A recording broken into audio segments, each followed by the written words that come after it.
अस्सलामु अलैकुम वरहमतुल्लाहि वबरकातुहू। इन्नल हम्दुलिल्लाह नहमदुहु व नस्तईनुहु व नस्तगफिरुहु व नऊज़ु बिल्लाहि मिन शुरूरि अनफुसिना व मिन सय्यिआति अमालिना। मन यहदिहिल्लाहु फला मुदिल्ल लहु व मन युद्लिल फला हादिय लहु व अशहदु अन ला इलाहा इल्लल्लाहु वहदहु ला शरीका लहु व अशहदु अन्ना मुहम्मदन अब्दुहु व रसूलुहु सल्लल्लाहु तआला अलैहि व अला आलिहि व सहबिहि व सल्लम तस्लीमन कसीरा। अम्मा बाद फ़क़द क़ाल इमामुल बुख़ारी रहिमहुल्लाहु तआला बाबु हिजरतिन नबी सल्लल्लाहु अलैहि वसल्लम व अस्हाबिहि इलल मदीना व क़ाल अब्दुल्लाह इब्न ज़ैद व अबू हुरैरा रज़ियल्लाहु अन्हुमा अनिन नबी सल्लल्लाहु अलैहि वसल्लम लौलल हिजरतु लकुन्तु इम्रअम मिनल अंसार वक़ाल अबू मूसा रज़ियल्लाहु अन्हु अन नबी सल्लल्लाहु अलैहि वसल्लम रअयतु फिल मनाम अन्नी उहाजिरु मिन मक्का इला अर्दिन बिहा नख़लुन फ़ज़हब वहली इला अन्नहल यमामतु औ हजरु फ़इज़ा हियल मदीनतु यस्रिब। सम्मानित भातृमंडলী, আল্লাহ রাব্বুল আলামিনের প্রশংসা এবং প্রিয় নবী সাল্লাল্লাহু আলাইহি ওয়াসাল্লামের উপর সালাত ও সালামের পর আজ পহিলা শাবান 1446 হিজরি মোতাবেক 31 জানুয়ারি 2025 আমাদের ধারাবাহিক আলোচনা মানাকিবুল আনসার, আনসারীদের ফজিলত বা মর্যাদা সম্পর্কে পর্ব নম্বর 15। ইমাম বুখারী রাহিমাহুল্লাহর এই পর্বের অধ্যায় নম্বর 45। এই অধ্যায়ের বিষয়বস্তু নবী সাল্লাল্লাহু আলাইহি সাল্লাম এবং সাহাবায়ে কেরামদের মদিনার উদ্দেশ্যে হিজরত, মদিনায় যে হিজরত করেছেন রাসূলুল্লাহ সাল্লাল্লাহু আলাইহি ওয়াসাল্লাম এবং তার সাথে আগে পরে সাহাবায়ে কেরামগণ রিজওয়ানুল্লাহি তাআলা আলাইহিম আজমাইন হিজরত করেছেন। এই হিজরত সম্পর্কে বিভিন্ন হাদিসগুলি যে রয়েছে ছোট এবং বড়, আজকে বেশ কিছু ছোট হাদিসগুলি রয়েছে আর ইনশাআল্লাহ আগামী পর্বে বিস্তারিত শুরু থেকে শেষ পর্যন্ত রাসূলুল্লাহ সাল্লাল্লাহু আলাইহি ওয়াসাল্লাম কিভাবে হিজরত করলেন মক্কা থেকে মদিনায় সেই হাদিসটি আসবে ইনশাআল্লাহ। তো এই ছিল আজকের বিষয়বস্তু। এখন হিজরত সম্পর্কে হাদিস, বেশ কিছু হাদিস এসেছে, 2-3টি পর্বে শেষ হবে ইনশাআল্লাহ, 3টি পর্ব কমপক্ষে। তো এখানে দুইজন সাহাবী থেকে বর্ণনা করেছে ইমাম বুখারী রাহিমাহুল্লাহ, আব্দুল্লাহ বিন যায়েদ রাদিয়াল্লাহু তাআলা আনহু আর আবু হুরায়রা রাদিয়াল্লাহু তাআলা আনহু। এই দুইজনই বর্ণনা করেছেন নবী সাল্লাল্লাহু আলাইহি ওয়াসাল্লাম থেকে, লাউলাল হিজরাতু লাকুনতু ইমরাম আল আনসার, যদি হিজরতের বিশেষ মর্যাদা না থাকতো, মক্কা থেকে মদিনা হিজরতের বিশেষ মর্যাদা, ফজিলত, গুরুত্ব না থাকতো, তাহলে আমি আনসারীদের একজন হয়ে যেতাম। ইমরান মানে মানুষ, আনসারীদের দলে শামিল হয়ে যেতাম। যেমন কোন ব্যক্তি আরব নাই কিন্তু আরবদের দলে শামিল হয়ে গেল, এখানকার নাগরিকত্ব নিয়ে গেল, ঠিক না, বা সারা জীবনটা আরব দেশে কাটিয়ে দিল আরবদের মতো। তো নবী সাল্লাল্লাহু আলাইহি ওয়াসাল্লাম তিনি আনসারী নন, তিনি কি মুহাজির, হিজরত করেছেন। কিন্তু আনসারীদের এত মর্যাদা ফজিলত রয়েছে ইসলামে যে তার চাইতে বেশি মর্যাদা যদি হিজরতের না হইতো, যে মানুষ সমস্ত বাড়ি ঘর মাতৃভূমি আর ধন সম্পদ আর দুনিয়ার কত স্বার্থ মানুষের থাকে, যেখানে দীর্ঘ যুগ ধরে বসবাস করে আসছে, একটা জায়গা ছাড়লে কত কি ত্যাগ স্বীকার করতে হয়, আর তাও যদি জমি জায়গায় বিক্রি করতে পারলেন না আপনি, হ্যাঁ, সবকিছু থেকে উচ্ছেদ হয়ে গেলেন, আপনি নির্বাসিত হলেন, তাহলে তো বড় বেদনাদায়ক, তাই না? এক জায়গা থেকে আরেক জায়গায় উঠে চলে আসছেন, জমি জায়গা বিক্রি করলেন, ভালো রেটে পেলেন, আর তারপর এর চাইতে ভালো বাড়িঘর তৈরি করে নিলেন, সেই জন্য এই কষ্টটা হয়তো অনেক সময় অনুভূত হয় না। কিন্তু যদি সবকিছু ত্যাগ করে আসতে হয়, আর সাহাবায়ে কেরাম সবকিছু ত্যাগ করে খালি হাতে জীবনটা নিয়ে এবং ইমান নিয়ে, জীবন নিয়ে আর ইমান নিয়ে তারা হিজরত করেছেন, সাথে কিছুই নিয়ে আসতে পারেন। এই জন্য হিজরতের ফজিলত একদিকে অনেক বেশি, আবার আনসারীদের মর্যাদা ফজিলত অনেক বেশি। তো নবী সাল্লাল্লাহু আলাইহি ওয়াসাল্লাম আকাঙ্ক্ষা করে বলেছেন যে হিজরতের একটা বিশেষ ফজিলত মর্যাদা যদি না থাকতো, আমি অন্য কোনো কিছু যদি হইতাম, যে আমি মুহাজির নই, তাহলে আনসারীদের দলে শামিল হয়ে যেতাম। আনসারীদের মর্যাদা হাসিলের জন্য। আবু মুসা আশআরী রাদিয়াল্লাহু তাআলা আরেকটি হাদিস বর্ণনা করেছেন, নবী সাল্লাল্লাহু আলাইহি ওয়াসাল্লাম থেকে তিনি বলেন, রাআইতু ফিল মানাম, রাসূলুল্লাহ বলছেন আমি স্বপ্নে দেখলাম, আন্নী উহাজিরু মিন মক্কাতা ইলা আরদিন বিহা নাখলুন, আমি মক্কাতুল মুকাররমা থেকে এমন এক অঞ্চলে হিজরত করছি যেখানে খেজুর বাগান রয়েছে। নাখলুন খেজুর বাগান বিশিষ্ট এলাকায়। খেজুর বাগান আরব দেশে কয়েকটি জায়গায় রয়েছে, শুধু মদিনায় নয়। এক হচ্ছে মদিনায়, আর একটি হচ্ছে কে বলতে পারেন দেখি, আল হাসা কাছে আছে, আপনার বলেন আল হাসা, ঠিক, যার নাম হাজার, এই যে হাজার, এখানে এসছে হাজার শব্দটি। তখন আল হাসান নামও ছিল না, হুফুফ নামও ছিল না, এগুলো পরে নামগুলো আবিষ্কার হয়েছে। হ্যাঁ, কিন্তু তখনকার নাম ছিল হাজার। তো এই হাজার খেজুর বাগান ছিল এখানে আল হাসে। আর কাসিমে এখন তো আছে, কিন্তু 1400 বছর আগে ছিল কিনা নবী সাল্লাল্লাহু আলাইহি ওয়াসাল্লাম কাসিমের কথা উল্লেখ করেননি। কিন্তু আরেকটি এলাকায় এখনো খেজুর বাগান আছে যথেষ্ট, সেই জায়গার কথা উল্লেখ করেছে রাসূলুল্লাহ, সেটা হচ্ছে আল খারজ, যার প্রাচীন নাম ছিল ইয়ামামা। এই যে ইয়ামামা এখানে এসছে। তো নবী সাল্লাল্লাহু আলাইহি ওয়াসাল্লাম স্বপ্নে দেখলেন যে এমন অঞ্চলে আমি হিজরত করছি যেখানে খেজুর বাগান আর বাগান, বাগান আর বাগান। তো নবী সাল্লাল্লাহু আলাইহি ওয়াসাল্লাম চিন্তা করলেন, ফাযাহাবা ওয়াহালি, মানে স্বপ্নে। স্বপ্ন কখনো কখনো আমরা দেখি, স্বপ্নের মধ্যে কিন্তু আমরা আবার কল্পনা জল্পনা করি না? স্বপ্নে কোনো কিছু দেখছেন, তারপরে ওতেই কল্পনা করছেন, হ্যাঁ, এগুলো হয়। রাসূলুল্লাহ স্বপ্ন তো ওহী, আমাদের মতো নাই। আমাদের স্বপ্নে হতে পারে আল্লাহর তরফ থেকে ফেরেশতার মাধ্যমে, তাহলে তো ভালো স্বপ্ন। সুসংবাদ মুমিনের জন্য বুশরাল মুমিন, হাদিসে রয়েছে সুসংবাদ। ভালো স্বপ্ন মুমিন দেখে, দিনদার ধার্মিক লোকেরা দেখে, কিন্তু সব সময় নয়। কখনো শয়তানও সুযোগ নিতে পারে, কারণ আমরা শয়তান থেকে নিরাপদ বা সুরক্ষিত নই, যতই পরেজগার হয়ে যান না কেন। কিন্তু আমাদের স্বপ্নের একটা ভাগ হচ্ছে, একটা অংশ আল্লাহর পক্ষ থেকে সুসংবাদ, বুশরা। কারণ স্বপ্নে যদি আপনি ভালো কিছু দেখেন যেটা সামনে ঘটবে আর সেটা দেখছেন, তাহলে এটি সুসংবাদ, সুসংবাদ, এটি অগ্রিম। আর কখনো কখনো স্বপ্ন হয় শয়তানের পক্ষ থেকে মুমিন ভালো মানুষকে কষ্ট দেওয়ার জন্য। অনেক কষ্ট দেখছেন, আজকে আমার অমুক প্রিয়জন মারা গেছে, আমার ছেলে মারা গেছে, আমার মেয়ে মারা গেছে, আল্লাহ রাখবে, আমার মা মারা গেছে, বাবা, এই গত সপ্তাহে এক লোক পেরেশান হয়ে গেছে, ওর বাবা মারা গেছে। আরেকজন বলছে আমি নিজেই মরে গেছি। কোনো পেরেশানি কিচ্ছু নেই, এগুলো শয়তান কষ্ট দিচ্ছে। তারপর এইরকম স্বপ্ন যদি, যেটা কষ্টদায়ক, সেটা কারোর সামনে বর্ণনা করবেন না। বর্ণনা করলে ঘটে যেতে পারে, বর্ণনা করলে ঘটে যেতে পারে।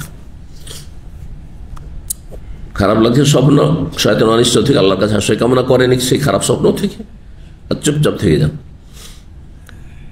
তো রাসূলুল্লাহ সাল্লাল্লাহু আলাইহি ওয়াসাল্লাম বলছেন, ফাযাহাবা ওয়াহালি, মানে আমার চিন্তা চেতনা, ওয়াহাল মানে খেয়াল, মনে যা খেয়াল আসে, আমার খেয়াল চলে গেল কোন দিকে, যে আন্নাহাল ইয়ামামা, এই জায়গায় যে জায়গায় আমি হিজরত করবো মক্কা ছেড়ে, সেটা হয়তো ইয়ামামা, আল খারজ এলাকা, আল খারজ রিয়া, যেগুলোকে একই এলাকা বলা হইতো, সেই জন্য হ্যাঁ ইয়ামামা, রিয়াজকেও ইয়ামামা বলা হচ্ছে, কাছে 40-50 কিলোমিটার দূরত্ব আল খারজ থেকে রিয়াদ। আও হাজার, অথবা আমি চিন্তা করলাম যে যদি খারজ না হয়, ইয়ামামা না হয়, তাহলে সেটি হাজার মানে আল হাসা এলাকা হিজরত করব। কিন্তু যখন হিজরতের হুকুম হইল, এটা তার চিন্তা ছিল, কার? নবী সাল্লাল্লাহু আলাইহি ওয়াসাল্লামের। তাহলে আম্বিয়া রসুলগণের সব চিন্তাই যে বাস্তব হবে তা হইতে পারে না। চিন্তা, কল্পনা জল্পনা অনেক কিছুই করতে, তাই না? কল্পনাতে আপনি ভাবছেন ভবিষ্যৎ যে আমি এই হব, এই করব, কিন্তু আল্লাহ তা করেননি আপনাকে, আমাকে। অনেকের কল্পনা ছিল যে আমি জেনারেল লাইনে লেখাপড়া করবো, ডাক্তার হবো, ইঞ্জিনিয়ার হবো, কিন্তু আল্লাহ ওকে চেয়েছে তোকে আলেম করবো, হয়ে গেছে। অনেকের বিপরীত হয়েছে, তাই না? অনেকে ভাবছে আমি শিক্ষিত হব, সে অশিক্ষিত, মূর্খ হয়ে থেকে গেছে, এগোতেই পারেনি। অনেকে পড়াশোনাতে আগ্রহ নেই, কিন্তু আল্লাহ বলছে তোকে পড়াবো তো ছাড়বো।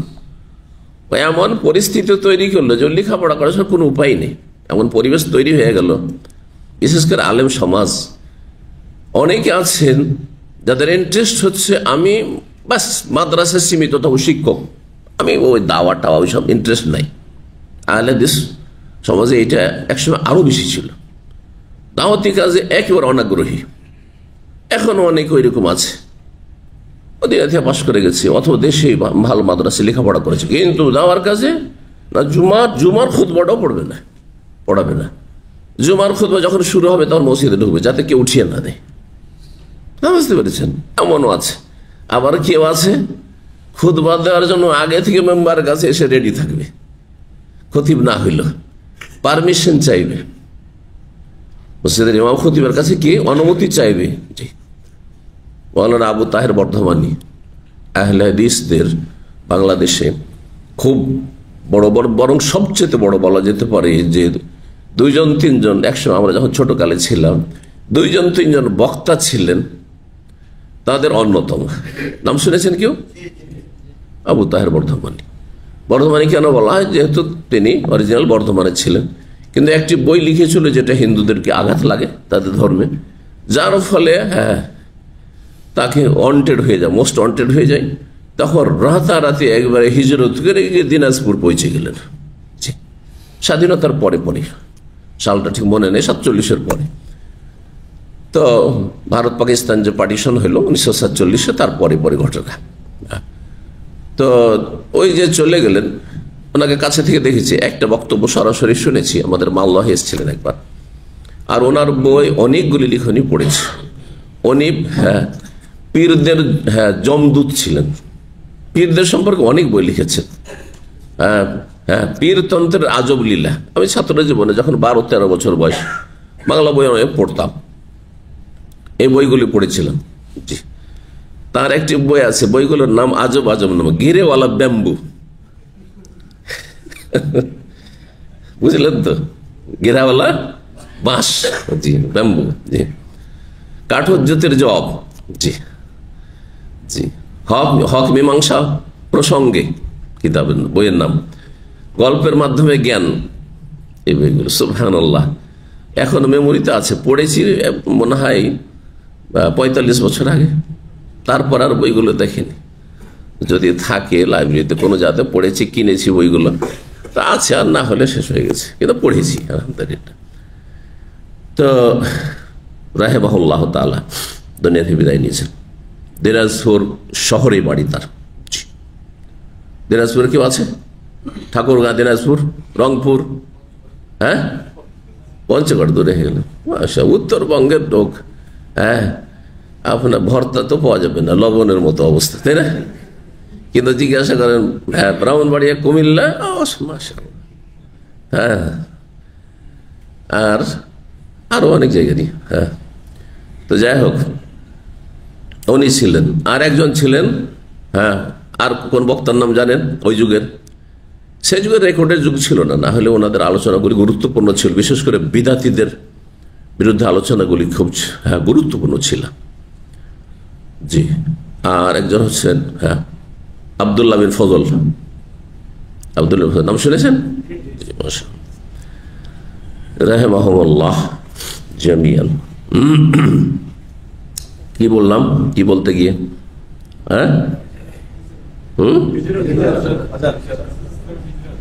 হাজার থেকে এখানে কেন গেলাম? বক্তাদের এখানে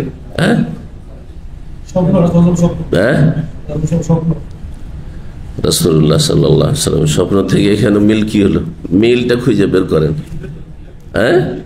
হিজরতের সাথে, হিজরত করে গেছেন ওইখান থেকে, এটা হইতে পারে। যাই হোক, তো না, আমার মনে হয় অন্য প্রসঙ্গ বলতে গিয়ে বলেছিলাম। যাই হোক, ফাইদাহাল মদিনা, তো নবী সাল্লাল্লাহু আলাইহি ওয়াসাল্লাম যখন হিজরত করলেন, হুকুম হলো, তখন মদিনায় হিজরতের হুকুম হলো। তাহলে আমার যে কল্পনা জল্পনা ছিল নবী সাল্লাল্লাহু আলাইহি ওয়াসাল্লাম বলছেন, সেটা আসলে হলো না।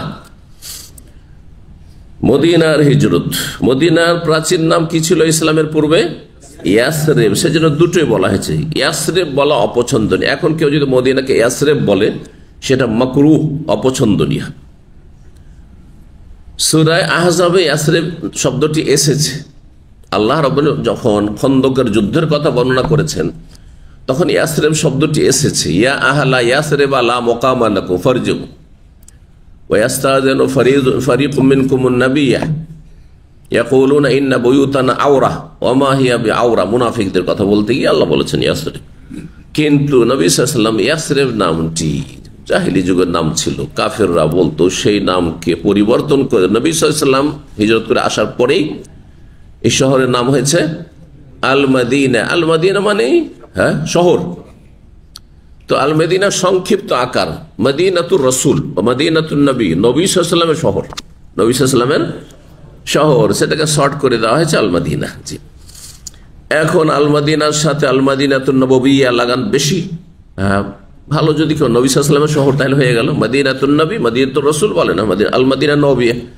আল মদিনাতুল মুনাওয়ারা আজকাল অধিকাংশ লোক কি বলছেন, মদিনা মুনাওয়ারা বলছেন। এই নামটিও সুফিদের থেকে এসছে, যদিও জায়েজ, এক অর্থে জায়েজ, আর এক অর্থে জায়েজ নয়। সুফিরা কোন অর্থে নিয়ে এসছে?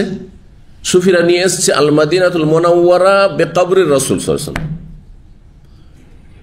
এমন মদিনা, এমন শহর যা রাসূলুল্লাহ কবরের মাধ্যমে আলোকিত হয়েছে। তো কবর দ্বারা আলোকিত হয়েছে, নবীর দাওয়াতের মাধ্যমে আলোকিত হয়েছে। তাহলে এই যে যেখান থেকে নিয়েছে সুফি এই পীরতন্ত্রের বিশ্বাসীরা, সেটা যেহেতু বিদাতি ধারণা, এটা শিরকের চোরা রাস্তা, সেই জন্য অনেক সালাফি ওলামারা আল মদিনাতুল মুনাওয়ারা বললে আপত্তি করেন। জি, আরব সালাফি ওলামাদের সাথে বসলে বোঝা যায় বিষয়টি।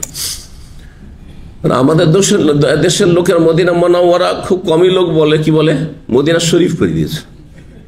মদিনা শরীফ, মক্কা শরীফ, মানে মদিনা শরীফ, মক্কা শরীফ এগুলো না বলে আল মদিনাতুন নববিয়্যা বলেন, আল্লাহ না হয় মদিনা মুনাওয়ারা বলেন। কিন্তু আপনি কবরে দ্বারা আলোকিত না, এই বেদাতি আকীদা রাখবেন না, বরং রাসূলুল্লাহ সাল্লাল্লাহু আলাইহি ওয়াসাল্লামের আগমনের মাধ্যমে আলোকিত।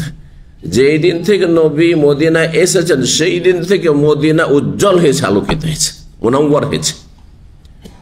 আল মদিনাতুল মুনাওয়ারা তো বেকুদুমিন নবী সাল্লাল্লাহু আলাইহি ওয়াসাল্লাম, বেকবরিন নবী নয়। কি বলবেন? বেকুদুমিন নবী সাল্লাল্লাহু আলাইহি ওয়াসাল্লাম, পদার্পণের মাধ্যমে। বেদাওয়াতিন নবী সাল্লাল্লাহু আলাইহি ওয়াসাল্লাম, দাওয়াতের মাধ্যমে। তাহলে ঠিক আছে, অর্থকে যদি ঠিক করে নেন আর বেদাতি ধ্যান ধারণা যদি দূর করে নেন, তাহলে মদিনা মুনাওয়ারা বলা যেতে পারে। জি, এই জন্য আমরা কঠোরতা অবলম্বন করি না কেউ মদিনা মুনাওয়ারা বললে, কিন্তু আপনি অর্থটা যেন ভুল না করেন।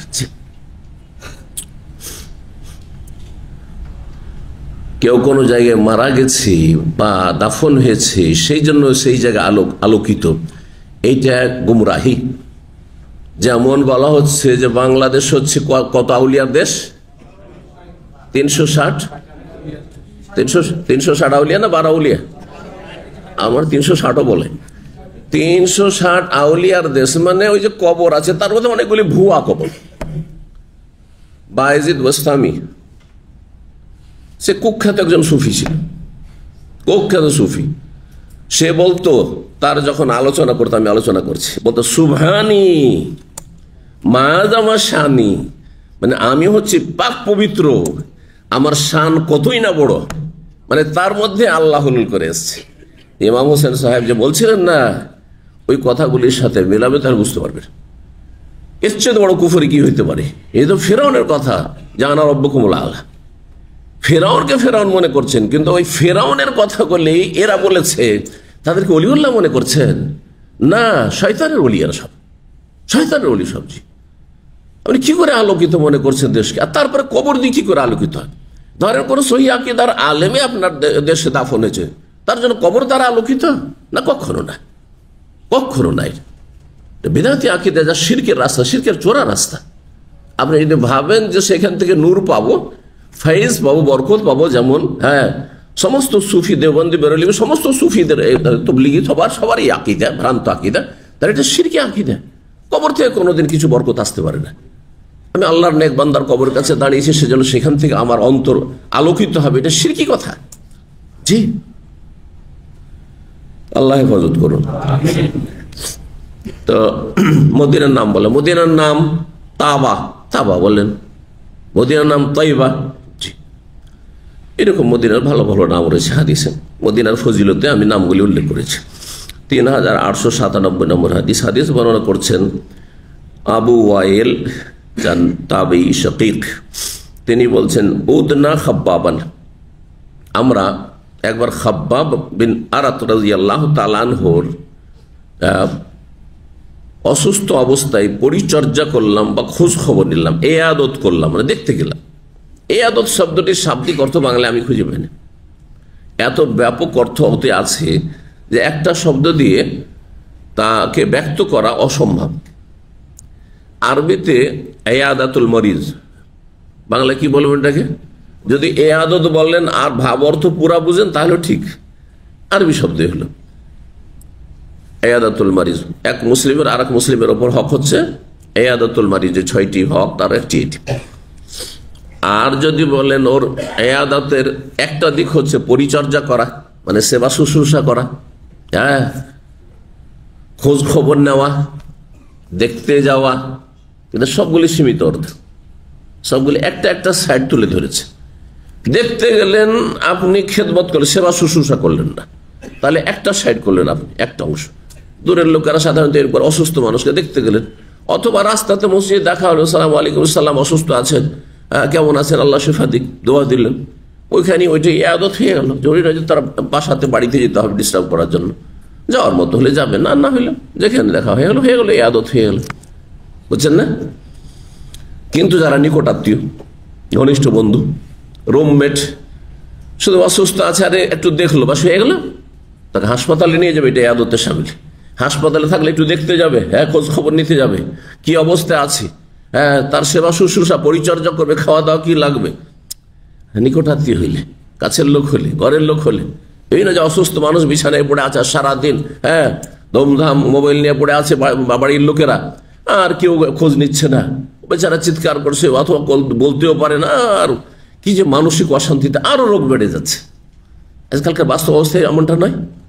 বুড়ো মানুষ যদি অসুস্থ থাকে, দাদা দাদি অথবা বাবা, আজকালকার ছেলের অবাঞ্ছিত অধিকাংশ, অথবা নাতি নাতিরা, পোতাপুতিরা, সুবহানাল্লাহ, সারাদিন খোঁজ খবর নিচ্ছে না, হয়তো বেচারা একাই পড়ে আছে, ওদের তো আরো অসুখ বেড়ে যাবে।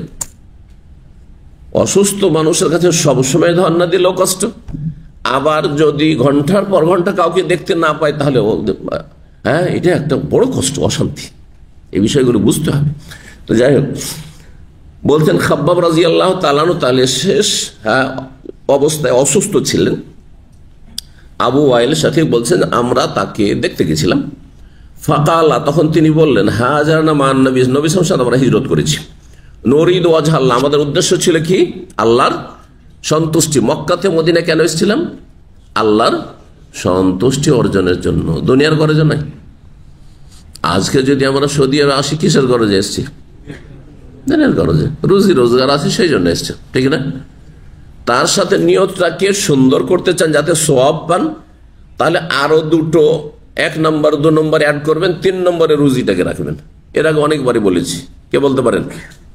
1 নম্বর, রসুলের দেশ থেকে ইসলাম শিখে আসবে, সহি ইসলাম শিখে আসবে, কারণ আমাদের দেশে ইসলামের নামে অনেক ভেজাল।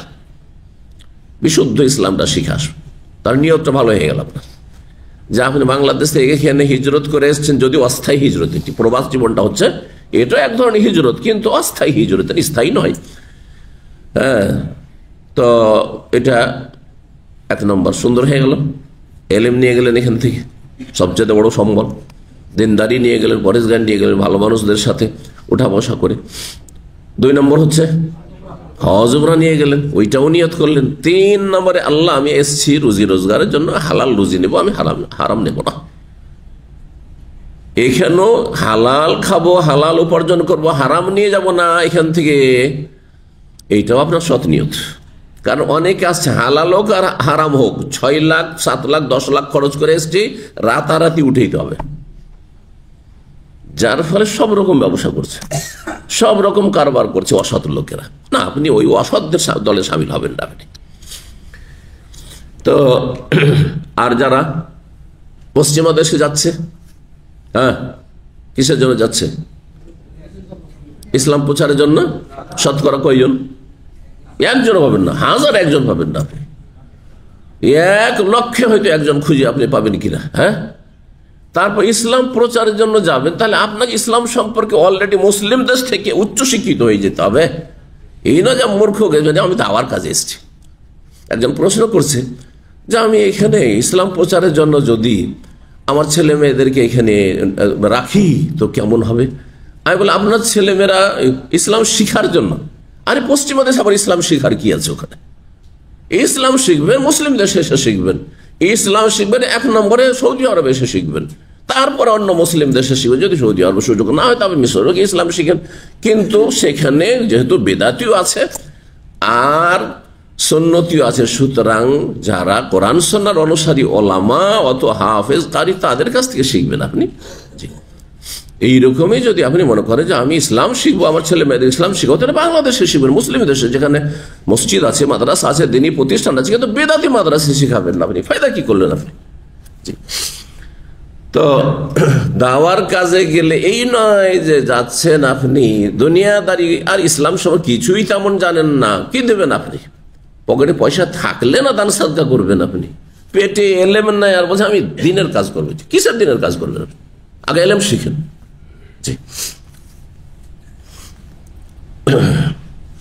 তো বলছেন আমরা আল্লাহ সন্তুষ্টির জন্য কি করেছিলাম? হিজরত করেছিলাম মদিনায়।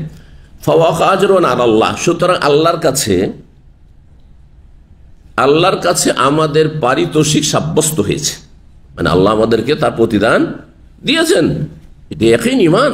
আপনি ভালো আমল করবেন, আল্লাহর প্রতি ইয়াকিন রাখবেন যে আল্লাহ সব দেখছেন, শুধু আল্লাহ আমাকে দেবেন। ফামিন্না মান মাদা, আমাদের মধ্যে 1 শ্রেণীর মানুষ এমন রয়েছে সাহাবায়ে কেরামগণ লাম ইয়াখুয মিন আজরিহি শাইয়ান, দুনিয়ার পার্থিব কোনো পারিতোষিক বা পারিশ্রমিক কিছুই গ্রহণ করেনি। কারণ প্রথম দিকেই দুনিয়া থেকে বিদায় হয়ে গেছে, হিজরত করে এসছে আর প্রতিকূল অবস্থায় কষ্টে থেকেছে প্রথম দিকে। আর ইসলামের বিজয়ের পরে যে গনিমতের ধন সম্পদ আসলো আর মুসলিম সমাজে মদিনায় সচ্ছলতা আসলো, ওই যুগই পায়নি, তার আগে মারা গেছে। তাহলে কষ্ট তো করেছে কিন্তু কোনো বেনিফিট পায়নি, লাভ কিছু পায়নি, দুনিয়ার স্বার্থ পায়নি। তাহলে পুরোটাই কিন্তু আল্লাহর কাছে আখিরাতে পাবে, কিন্তু সবটাই আখিরাতে পাবে। আর তাদের একজন বলছে মিনহুম, তাদের দলভুক্ত মুসাব বিন উমাইর রাদিয়াল্লাহু তাআলা আনহুর জীবনীতে বলা হয়েছে সুবহানাল্লাহ। প্রথম কথা, অত্যন্ত সুন্দর সুঠাম মানুষ ছিলেন এবং দেখতে রাসূলুল্লাহ সাল্লাল্লাহু আলাইহি ওয়াসাল্লামের আকার আকৃতির সাথে খুব একটা মিল ছিল। এজন্য তার শহীদ হওয়ার পরে অনেকের মধ্যে গুজব ছড়িয়ে গেছিল যে নবী শহীদ হয়ে গেছেন। আর খুব সুখী পরিবারের ছেলে ছিলেন মক্কায়। এত সুখী পরিবারের যদি বাড়াবাড়িও হয় তো এত তার বাড়াবাড়ি হবে না। বলছে যে একটা কাপড় কুফরির যুগে, জাহিলি যুগে বাপ মা এত সুখী, পরিবার এত সুখী যে একটা কাপড় একদিন পরতো, ব্যাস দিয়ে দাও অন্য কাউকে গরিব, এরকম ছিল। সুবহানাল্লাহ, যেই ব্যক্তি একটা কাপড় 1 সপ্তাহ 10 দিন 1 মাসও পরে নতুন কাপড় পরলো আবার খুললো তো খুললো। আজকালকার যেমন রাজা বাদশা বা রাষ্ট্রপতি প্রধানমন্ত্রীদের ক্ষেত্রে হয়তো ভাবতে পারেন আছে, আবার নাও থাকতে পারে। তো বলছেন যে মুসাব বিন উমাইর কোতেলা ইয়ামা ওহুদের যুদ্ধে তিনি নিহত হলেন, শহীদ হলেন। দেখেন হাদিসে কোতেলা শব্দ এসছে, উস্তুশেদা, অথচ সাহাবী শহীদ হয়েছে। তাহলে কত সতর্কতা অবলম্বন করতেন সাহাবীগণ, ভাষায় কত চেক করে কথা বলতেন, কারো জবানের হিসাব হবে। আপনি শহীদ বলে দিলেন আর সে শহীদ না, তাহলে কি করবেন? তারপরে সে শহীদই হয়তো, কিন্তু আপনাকে কেউ অধিকার দিল এটা বলার, এটা আপনার কাজ না। এটা কার কাজ? আল্লাহর কাজ। আল্লাহ বলবেন শহীদ, এবং আল্লাহর ওহী আসছে রসুলের কাছে, রসুল বলতে পারে যে উস্তুশেদা। এই জন্য সাহাবী দেখেন কোতেলা শব্দটাতে কিছু শিখেন। আর আজকাল দুই দিকেই দুই মোল্লা মারামারি করছে। ইউ আল্লাহু আকবার, ও আল্লাহু আকবার, আল্লাহু আকবার বলে মুসলিমকে মারছে, বলছে দুটোই শহীদ। দুই দিকে বললো দুই দলই শহীদ। আস্তাগফিরুল্লাহ। গণতন্ত্রের কুফরির জন্য লড়াই করছে, আর তারপর বলছে যে এই শহীদ। পশ্চিমাদের তরিকায় বিক্ষোভ করছে আর বলছে এই তো শহীদ। কিসের শহীদ এগুলো? কিসের শহীদ? ভূমির জন্য লড়াই করছে, জমি দখলের জন্য শহীদ। আপনার ন্যায্য জমি কেউ যদি দখল করে আর সেখানে যদি আপনি আপনার জমি জায়গা বাড়ি রক্ষা করার জন্য মারা যান তখন শহীদ নবী সাল্লাল্লাহু আলাইহি ওয়াসাল্লাম বলেছেন।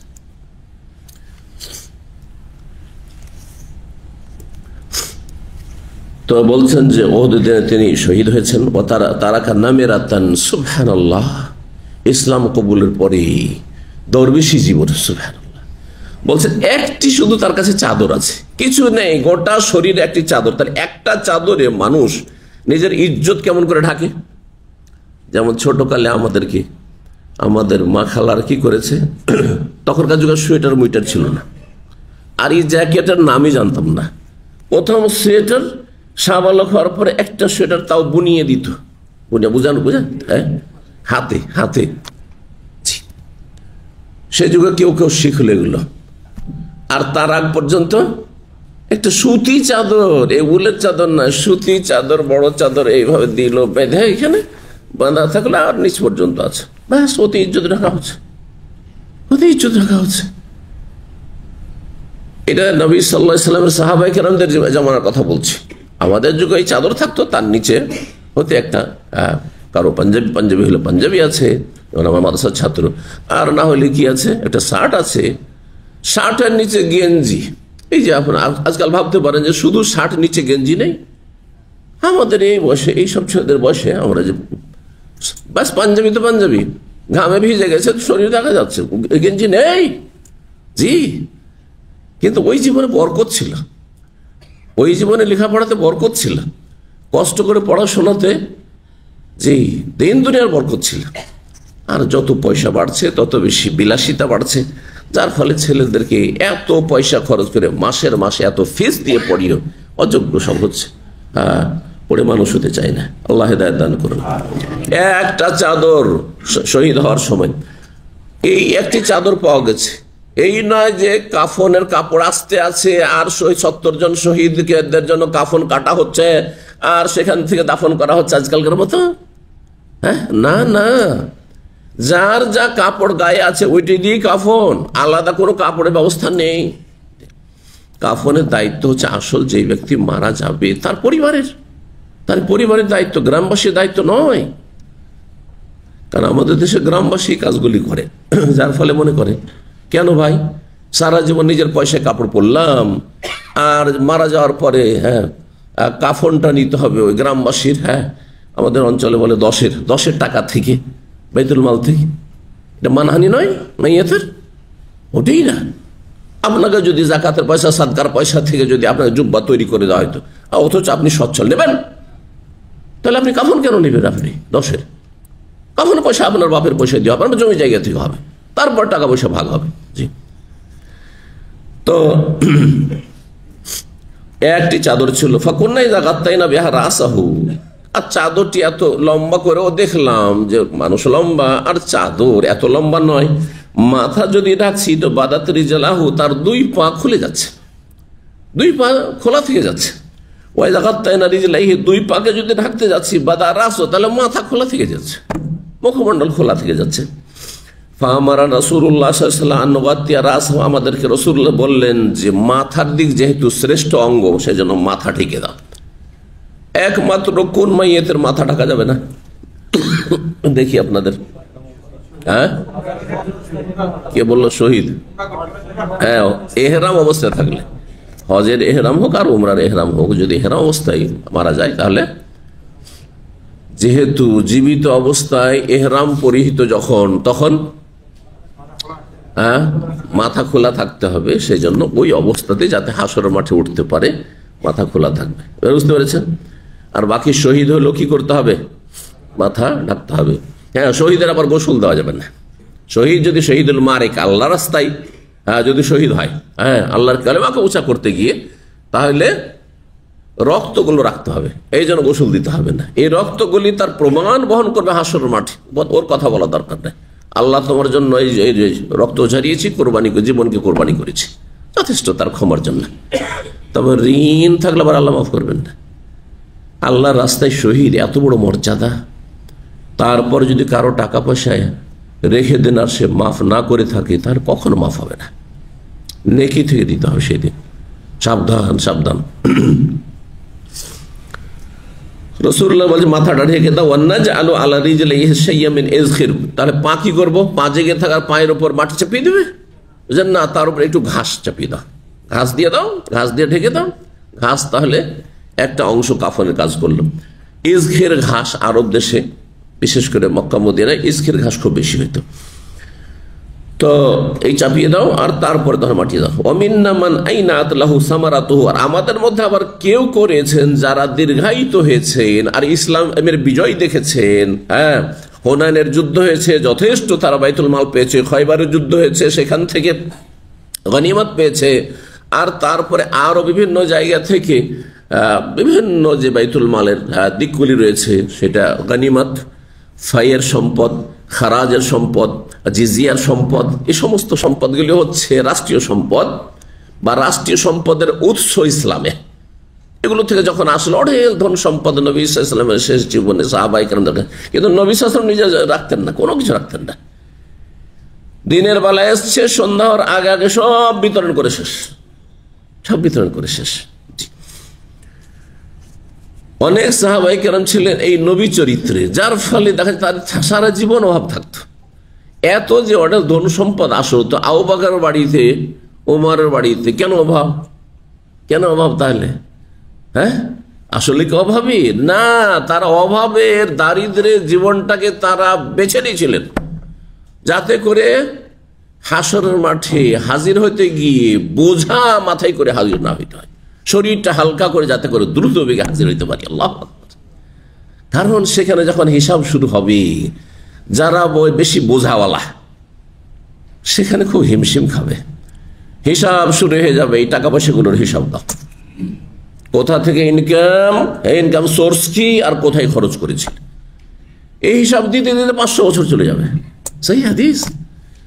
আর যাদের আল্লাহ দিন এসেছে, দিন খেয়েছি, আর আল্লাহ মাসের মাস যা পয়সা আসতো সংসার চালিয়েছি, আল্লাহ তোমার কাছে খালি হাতে এসেছে, কোনো পয়সা নেই, আলহামদুলিল্লাহ, বোঝা হালকা। যেমন রাস্তায়, এই উদাহরণ দিয়ে খুব ভালো বুঝতে পারেন, একসময় হাতে অনেক কিছু নিতে দিত, এখন তো ওই 7 কিলো বেঁধে দিয়েছে, তাই না?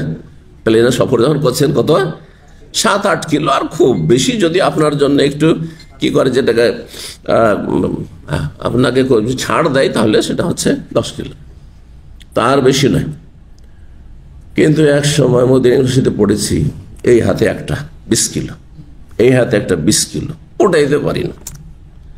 এটা শুধু ওই যুগে না, এইখানেও দাম আমি দেখেছি। আরে মহিলারাও দেখছি, এই হাতে একটা, ওই হাতে একটা, আজকে 15 বছর 20 বছর আগে, আর চলতে পারে না।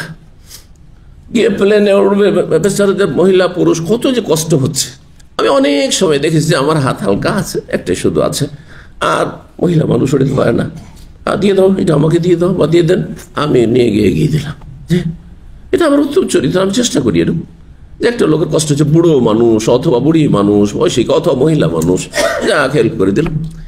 এই চরিত্রগুলো থাকতে হবে, কারণ যেমন কর্ম তেমন ফল। আপনি আজকে কার উপকার করবেন, কালকে রব আপনার খেদমতের জন্য কাউকে নিয়োজিত করবে। এটাই হচ্ছে দুনিয়ার নাম। দুনিয়া আরবিতে প্রবাদ রয়েছে, কামাতুদ্দিন তোদান, কামাতাদিন তোদান, যেমন কর্ম তেমন ফল, যেমন আচরণ করবেন আল্লাহ ওই রকম আচরণ আপনার সাথে আমার সাথে করবেন। পরোপকারী হওয়ার চেষ্টা করবেন। আমাদের মধ্যে কেউ কেউ ছিল, আইনা মানে ফল পেকে যাওয়া, শাব্দিক অর্থ বলছি এখন, আর সামারাতুন মানে ফল, ফলকে কি বলে? ফাওয়াকে বলে, এটা আপনারা জানছেন আজকাল, ফাওয়াকে, তাই না? ফাকেহা। কিন্তু সামারা মানে ফল, সামার, তামার মানে খেজুর, তা দিয়ে, আর সা দিয়ে সামার মানে হচ্ছে ফল, যে কোনো ফলমূল। কারো কারো ফল পেকেছি, ফল পাকার কথা আমরা বলি, কিন্তু ফল পেকেছে মানে কি? হ্যাঁ, ভোগের সময় এসেছি, যারা দীর্ঘায়িত হয়েছে, ধন সম্পদ এসেছে রাসূলুল্লাহর কাছে, গনিমতে ভাগ পেয়েছে, ফায়ে ভাগ পেয়েছে, তারপরে আপনার বাইতুল মালে আরো কিছু এসেছে নবী সাল্লাল্লাহু আলাইহি ওয়াসাল্লামের কাছে, যখন এসে সব দিয়ে সাহাবায়ে কেরামদেরকে, আর বিশেষ করে নিউ মুসলিম নতুন নতুন যারা এসেছে, যাদের ঈমান দুর্বল, তাদেরকে আরো বেশি করে দিয়েছেন। হ্যাঁ, তো কেউ কেউ আছে যারা দীর্ঘায়িত হওয়ার কারণে তাদের কি হয়েছে, ভোগের সময় এসেছে। ভাব অর্থ হচ্ছে ভোগের সময় পেয়েছে, ধন সম্পদ ভোগ করার সময় পেয়েছে। ফাহুয়া ইয়াহদিবুহা, সুতরাং তার ফল তারা ভোগ করছে। মানে যখন সচ্ছলতা এসেছে তখন এগুলো এলো থেকে ইসলামের মাধ্যমে আসলো। এক সময় ইসলামের জন্য কষ্ট করেছো, হ্যাঁ, ইসলামের হেফাজতের জন্য কষ্ট করেছো, নিজের ইমানের হেফাজতের জন্য কষ্ট করেছো, মক্কা থেকে একবারে খালি হাতে সমস্ত কিছু ছেড়ে জীবন নিয়ে পালিয়ে আসতে হয়েছে। আর এখন তোমাদের কোনো অভাব নাই, কারো ফল পেকেছে, ভোগ করেছে। আর যারা তাড়াতাড়ি মারা গেছে অল্প সময়ের মধ্যে দুনিয়া থেকে, দ্বিতীয় হিজরি, তৃতীয় হিজরি, চতুর্থ হিজরি, পঞ্চম হিজরির মধ্যে, মক্কা বিজয়ের আগে বা খয়বরের যুদ্ধ সপ্তম হিজরি তার আগেই মারা গেছে, তারা তেমন কিছু পায়নি, কষ্টের জীবনে কেটে গেছে। 3898 নম্বর হাদিস। হাদিস বর্ণনা করছেন ওমর রাদিয়াল্লাহু তাআলা আনহু বলছেন, আমি নবী সাল্লাল্লাহু আলাইহি ওয়াসাল্লাম বলতে শুনেছি, আল আমালু বিন্নিয়াত, আল আমালু বিন্নিয়াত। এই হাদিসটি বিভিন্ন ভাবে বর্ণিত হয়েছে। এটাতে এসছে আল আমালু মানে যাবতীয় আমল, বহু বচন আমাল। কিসের উপর নির্ভরশীল? নিয়তের উপর নির্ভরশীল। প্রসিদ্ধ যে হাদিসটি সেটি রয়েছে ইন্নামাল আমালু বিন্নিয়াহ। ইন্নামা মানে এছাড়া আর কিছু নয়, মানে এইটাই হচ্ছে কথা বাস্তব, যে মানুষের আমল নির্ভরশীল কিসের ওপর? কর্ম নির্ভরশীল কিসের ওপর? নিয়তের ওপর। নিয়ত ভালো, ফলাফল ভালো, নিয়ত খারাপ, ফলাফল খারাপ। ধর্মীয় আমলের ক্ষেত্রে শুধু নয়, দুনিয়ার আমলের ক্ষেত্রেও, দুনিয়ার আচার আচরণের ক্ষেত্রে ভালো নিয়তে, সৎ নিয়তে যদি করেন তো ভালো ফল পাবেন আপনি। আর অসৎ নিয়তে করেন, অমুসলিমরাও জনকল্যাণমূলক কাজ করে, হ্যাঁ, পরের উপকার করে, কিন্তু কমার্শিয়াল, কি কমার্শিয়াল ব্যবসা, বিজনেস, এটা বিজনেস টেকনিক, কেমন করে কাস্টমার ডিলিং করতে হবে তাদের ট্রেনিং করা হয়, হ্যাঁ, কেমন করে ব্যবসা বিজনেসকে আগে বাড়াতে হবে। কিন্তু তারা নেকির আশাই করে না, হালাল হারামের বাছাই করে না, মোটেই করে না। একজন মুসলিম সত্য কথা বলে, মিথ্যা বলবে না, ধোকা দেবে না, ইত্যাদি ইত্যাদি, কোনো ক্ষতি করবে না, হিতাকাঙ্ক্ষী হবে। ব্যবসাতে মেলা উত্তম চরিত্রের দিক রয়েছে, সেখানে ফিট করতে হবে। এগুলো যে করে তাতে ব্যবসাও বাড়ছে দুনিয়াতে, তার সততার কারণে, ইমানদারির কারণে, আর কি হচ্ছে? রিজিকে বরকত হচ্ছে, সে আল্লাহর কাছে নেকিও পাচ্ছে, কারণ আল্লাহ সন্তুষ্ট যে এগুলো করছে। কোন কোন রিওয়ায়াতে আবার এক বচনও রয়েছে, হ্যাঁ, আল আমালু বিন্নিয়াহ, এরকম রয়েছে। প্রসিদ্ধ যে রিওয়ায়াত ইন্নামাল আমালু বিন্নিয়াহ, এক বচনে, আবার বিন্নিয়াত। আমল যখন বিভিন্ন, তখন নিয়ত হচ্ছে মানুষের বিভিন্ন, সবার নিয়ত একই রকম না, আর সব সময় নিয়ত একরকম থাকে না। যথাসাধ্য নিয়তকে খালেস করতে হবে আল্লাহর সন্তুষ্টির জন্য। যত খুলুসিয়াত থাকবে তত বেশি তার উত্তম প্রতিদান পাবেন। যে ফামান কানাত হিজরাতুহু ইলা দুনিয়া, সুতরাং কারো যদি হিজরত হয় দুনিয়ার স্বার্থে, কিসের জন্য হিজরত করেছেন? শুধু পয়সার জন্য এসেছেন আরব দেশে, কিসের জন্য এসে? হয়ে গেল উমরা হইলো, হজ হয়ে গেল, কিন্তু আমি আসলে এসছি কিসের জন্য? পেটের দায়ে এসছি, তাহলে সেটাই পাবে না। কেউ যদি পশ্চিমা দেশে যায়, তার মুখ্য উদ্দেশ্য থাকে যে আমার কাছে এলেম আছে, সুতরাং আমি সেখানে গিয়ে, হ্যাঁ, যারা দিন সম্পর্কে জানে তাদেরকে দিন শিখাবো। প্রথম তলাশ করবো মসজিদ, প্রথম তলাশ করবো ইসলামী প্রতিষ্ঠান, প্রথম তলাশ করবো ইসলামী মুসলিম কমিউনিটি, কোথায় মুসলিম সমাজ রয়েছে সেখানে কি বসবাস করবো। কাফেরদের মাঝে একজন মুসলিম নাই, কোনো আজানও শুনতে পাই না, মসজিদও দেখতে পাই না, হ্যাঁ, জুমা পড়তে যেতে হয় 10 কিলোমিটার ধরে, এমন জায়গায় বাস করব না। এইভাবে যারা গেছে, নিয়ত আগে থেকে সৎ আছে, নিয়ত আগে থেকেই ভালো আছে, আগে তলাশ করছে কি মসজিদ। বলছেন যে দুনিয়ার সাথে কেউ যদি হিজরত করে, ইউসিবহা, সেটা অর্জন করার জন্য, আও ইমরাতিন, অথবা কোন নারীর উদ্দেশ্যে যদি হিজরত করে, কিসের জন্য? কারো, হ্যাঁ, প্রেমে লিপ্ত হয়ে গেছে। একজন পাকিস্তানি এসে 8-10 বছর আগের কথা বলছি, এসে বলছে যে আমি অস্ট্রেলিয়া বিয়ে করব। তা আমি বললাম, অস্ট্রেলিয়া কেন বিয়ে করবেন আপনি? আমাকে যেহেতু বলছে এসে, অস্ট্রেলিয়া কেন বিয়ে করবেন আপনি? তো বলছে যে আমি, সেই যুগে স্কাইপের যুগ ছিল, স্কাইপ বুঝেন, তখনকার যুগে এইসব হোয়াটসঅ্যাপ কিছু ছিল না, এইসব ছিল না, সোশ্যাল মিডিয়া যতগুলি তেমন কিছুই ছিল না। তো বলছে তার সাথে আমার যোগাযোগ হয়েছে, আর আমি তাকে খুব পছন্দ করি, শুধু তাকে আমি বিয়ে করব। আমি বললাম, পাকিস্তানে মুসলিম মহিলা নেই? আছে, কিন্তু আমার ভালো লাগে না। আমি বললাম যে আপনি এতে বিয়ে করছেন, কি বলছে অস্ট্রেলিয়াতে, সে মেয়ে সত্যি আপনি নিশ্চিত? চুপ হয়ে গেছে। আপনার মুসলিম সমাজে লালিত পালিত হয়েছে একটি মেয়ে মুসলিম পরিবারে, হ্যাঁ, তাকে পছন্দ হলো না, অথচ তার সতীত্ব বহাল থাকার, হেফাজতে থাকার সম্ভাবনা বেশি।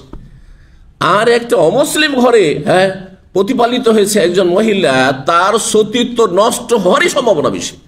আর আপনি সেটাকে চয়েস করছেন।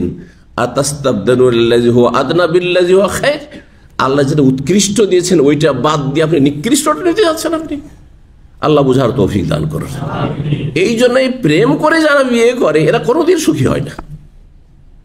এ প্রেমের মাধ্যমে যারা চয়েস করে যে আমি ওকে খুব লাইক করেছি, সে আমাকে খুব লাইক করে, এদের জীবনটা জাহান্নামী থাকে, কোনোদিন জান্নাত হয় না পারিবারিক জীবন।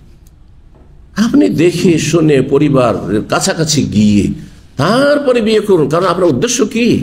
উদ্দেশ্য শুধু শারীরিক সম্ভোগ নয়, আর আপনার শারীরিক সম্পর্ক নয়, বরং আপনার উদ্দেশ্য হচ্ছে মানসিক, শারীরিক, পারিবারিক, সার্বিক শান্তি।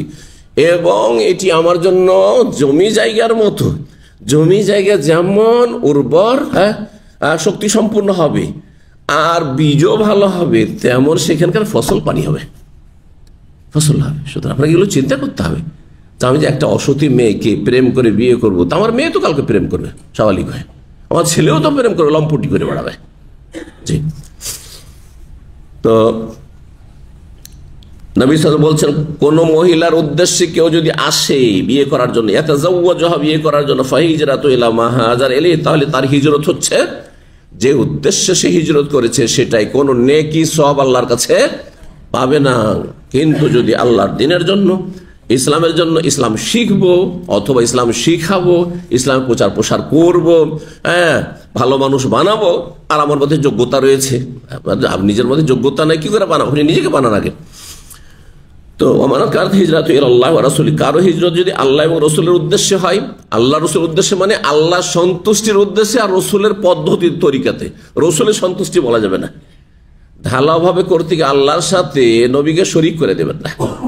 যদি একসাথে ব্যবহার হয়েছে, কিন্তু আমি সন্তুষ্টি কথাটি নিজের পক্ষ থেকে যে বাড়াইলাম, আল্লাহর ক্ষেত্রে কি বলবেন? আল্লাহকে আমরা রাজি করতে চাই, কিন্তু আপনি একটা নেক নামাজ পড়ে নবীকে রাজি করতে চান না নবীর আদর্শে জীবন করতে চান? নবীর আদর্শে জীবন করতে চান, নবীর ফটোকপি হইতে চান, নবীর সাথে আপনি জান্নাতে থাকতে চান, এটা হচ্ছে উদ্দেশ্য। এই জন্য কখনো আমরা তাওহীদ আর শিরকে একাকার করে দেব না। বেদাতি সমাজে এটাই করে। একটা বই লিখছে আল্লাহরও সন্তুষ্টি এবং আমাদের যে বড় বুজুর্গ সাহেব রয়েছেন মাওলানা ইলিয়াস, তার সন্তুষ্টি বিধানে বই লেখা হচ্ছে। জানেন তো আপনারা, ভূমিকাতে আছে।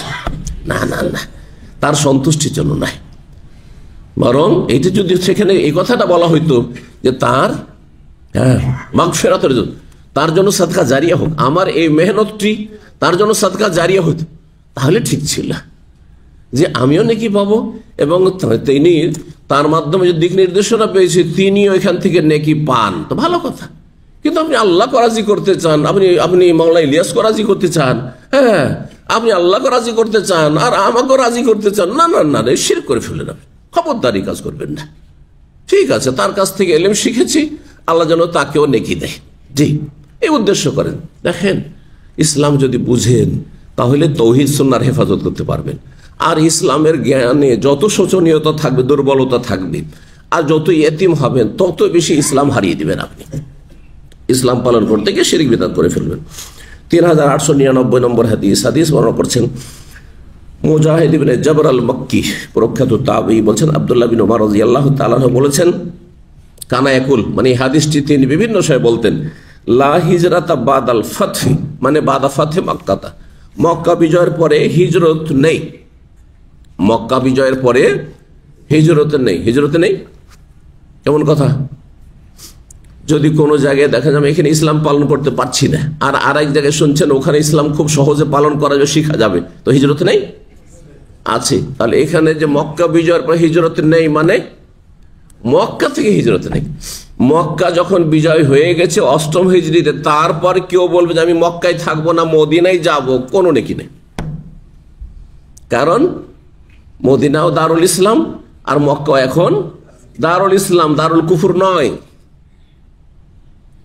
একই দেশে হিজরত হইতে পারে যদি দেখেন যে এক জায়গায় বেশি ভালো। উদাহরণস্বরূপ আমি রাজশাহী যাব, কারণ ওখানে বড় বড় মাদ্রাসা আছে, হ্যাঁ, প্রাণ অনুসারীদের সালাফি ওলামারা সেখানে আছেন, সুতরাং যাব। ঢাকার অমুক জায়গায় অমুক মহল্লায় চলে যাব। আর আমার এলাকায় সব এখানে হয় মাজারপন্থী, না হয় পীরপন্থী, না হয় চিল্লাপন্থী, সুতরাং এখানে থাকলে আমি ছেলে মেয়েকে রক্ষা করতে পারবো না, সেই জন্য হিজরত করছি। তার এটা কি আছে? একই দেশের মধ্যে এক মহল্লাতে আর এক মহল্লা হিজরত করছে, তাতেও নেকি রয়েছে, তাতেও নেকি রয়েছে। এমনকি আপনি বাসা পরিবর্তন করছেন, প্রবাসীদের উদাহরণ দিয়ে।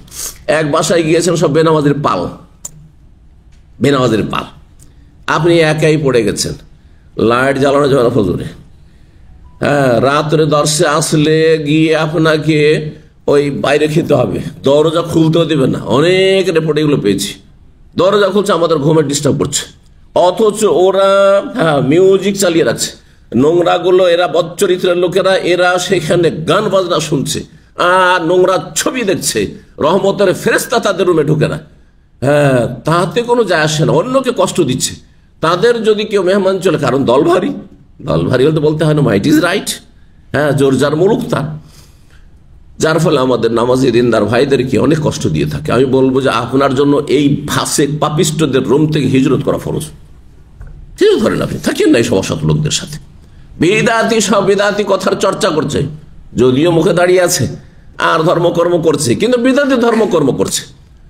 যখন তখন এই শয়বারাতের লেকচার, হ্যাঁ, আলোচনা, আর ওই বেদাতি মোল্লাদের লেকচার শুনছে, আপনাকে শুনতে বাধ্য করছে, আপনার কানে আওয়াজ আসছে, কেন থাকবেন বেদাতিদের রুমে? আপনি সুন্নতি ভাইদের সাথে থাকেন আপনি, জি, এইরকমই জঙ্গিদের সাথে না, মোটেই না।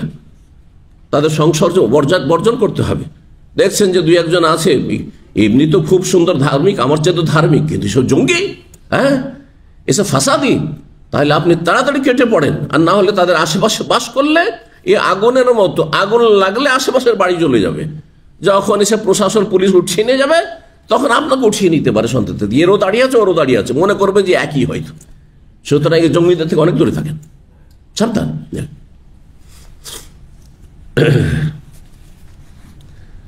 মক্কা বিজয়ের পরে হিজরতে নেই। 3900 নম্বর আরেকটি ব্যাখ্যা করা হয়েছে, মক্কা বিজয়ের পরে অন্য জায়গা থেকে, এক জায়গা থেকে আরেক জায়গায় হিজরত থাকলেও মক্কা থেকে মদিনার যে হিজরতের ফজিলত ছিল ওই ফজিলত নেই।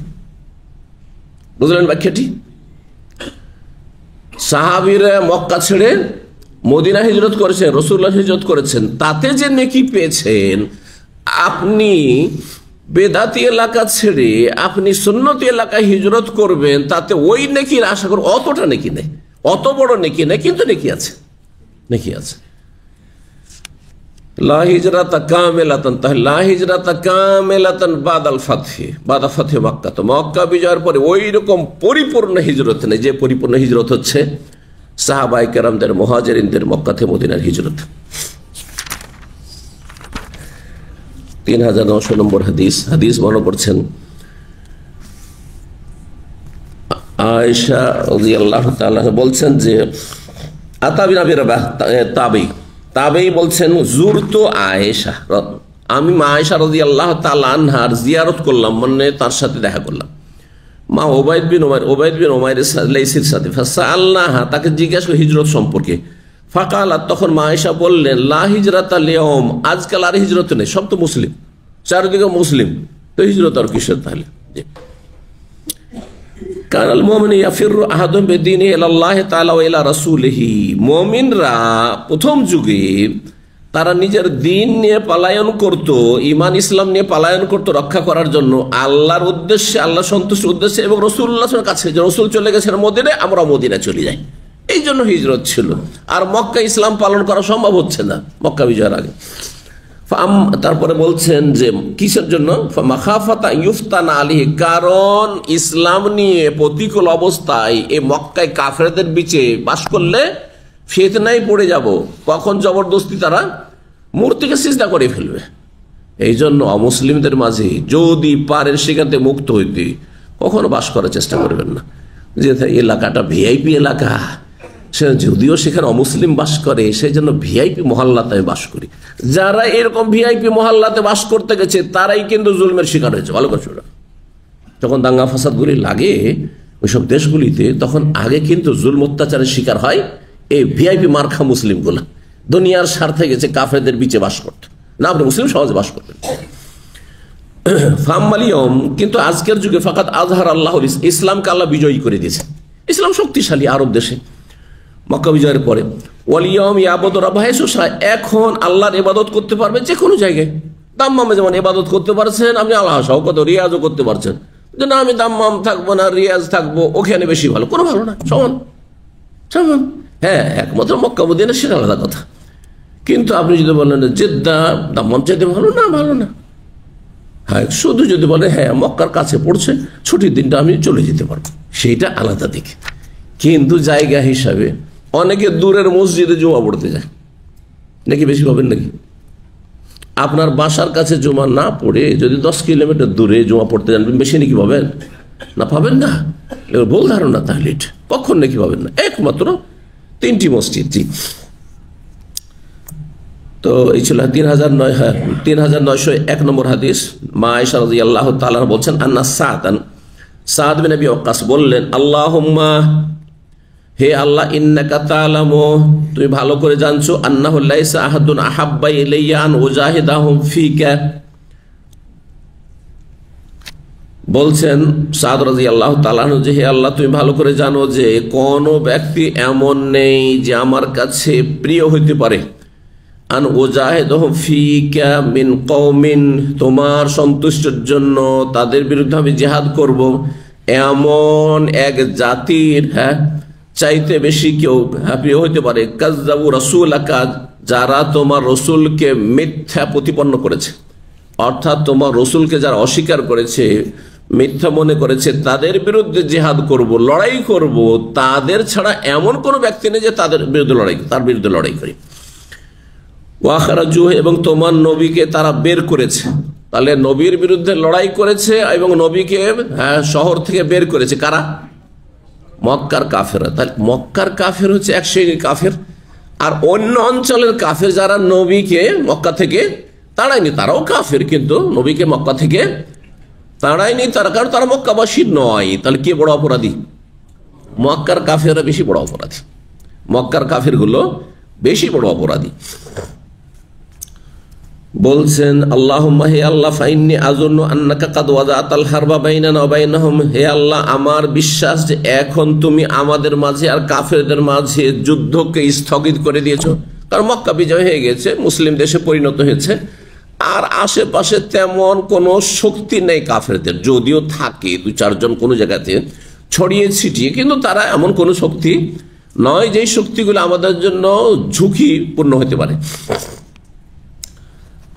قال আবান ইবনে ইয়াজিদ হাদাসানা হিশাম আন আবিহা আখবারাতনি আয়েশা বলছেন, মিন কওমিন কাযযাবু নাবিয়াকা, আগেটাতে রাসূল লেখা ছিল, এখানে নবী। ওয়া খারাজু মিন কুরাইশ, এই কুরাইশের চাইতে বড় কাফের এবং জালেম সীমালঙ্ঘনকারী কেউ নেই, কারণ এই কুরাইশ কাফেররাই রাসূলুল্লাহ সাল্লাল্লাহু আলাইহি ওয়াসাল্লামকে এবং সাহাবায়ে কেরামকে মক্কা থেকে নির্বাসিত করেছেন।